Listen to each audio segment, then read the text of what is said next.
Halo guys, David di sini dan ini adalah Chewy Hi10 Pro, sebuah tablet yang juga bisa difungsikan sebagai laptop kalau layarnya kita hubungkan dengan keyboard. Waktu saya cek di Tokopedia, harga tabletnya sendiri sekitar 2,7 juta. Kalau mau beli sama keyboardnya harus nambah sekitar 700 ribuan dan nambah 200 ribuan lagi kalau nambah stylusnya.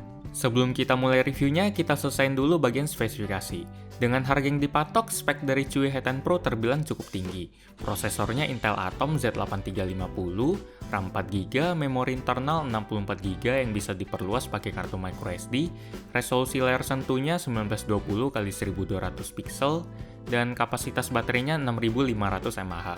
Resolusi kamera depan belakangnya 2 megapiksel dan hasilnya jelek.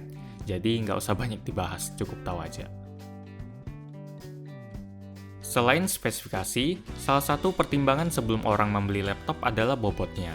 Karena pada umumnya laptop adalah sebuah perangkat yang akan selalu dibawa kemana-mana. Terutama kalau Anda adalah seorang pelajar atau pegawai kantoran.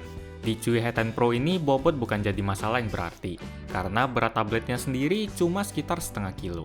Kalau digabungkan dengan keyboard, totalnya cuma sekitar 1,5 kilo. Wajar aja sih, meskipun ban yang melapisi bodi tablet ini sudah berupa aluminium alloy, tapi bobot logam yang harusnya berat itu terkompensasi sama ukuran layar laptopnya yang kecil, cuma 10,1 inci. Secara penampilan, Chewy Hi10 Pro kelihatan biasa banget. Di bagian kiri, kita akan menemukan jack audio, port mini HDMI, mikrofon, USB micro B, USB tipe C, slot kartu microSD, dan speaker.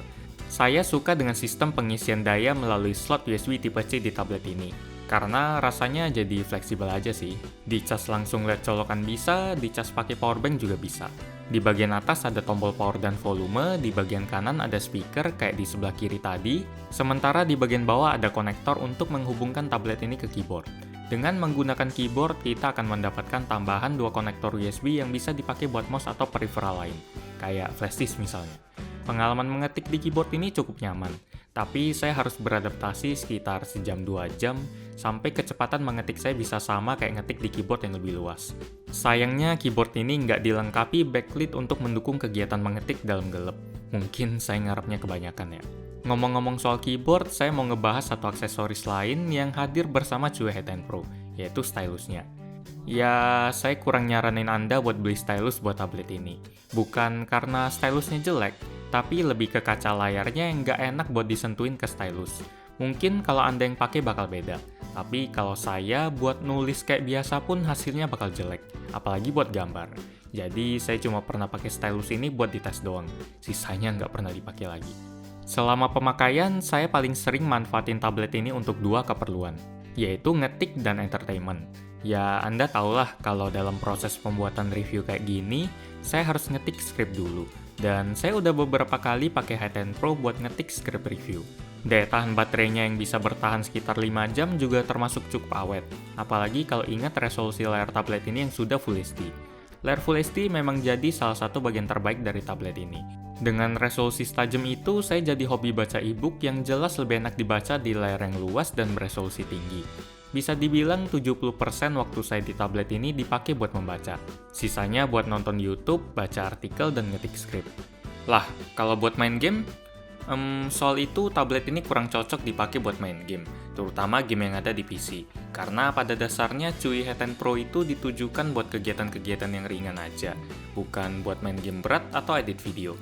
Kalau buat main game di Android masih oke lah, kayak Gardenscape sama Subway Surf. Oh iya, mungkin Anda juga udah nyadar dari awal video kalau layar di tablet ini reflektif banget dan mudah tertempel sidik jari. Dan saya juga setuju banget.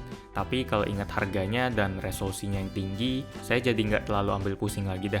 Keunggulan lain yang ditawarin oleh Chewy Hi10 Pro adalah sistem Dual OS-nya. Ya, di tablet ini kita bisa manfaatin sistem operasi Android 5.1 atau Windows 10. Saya sendiri menghabiskan 90% waktu saya di platform Android karena sudah cukup lengkap buat saya. Buat produktivitas pakai Google Docs dan kawan-kawan. Buat browsing ada Chrome. Kalau buat baca ada segudang aplikasi di Play Store.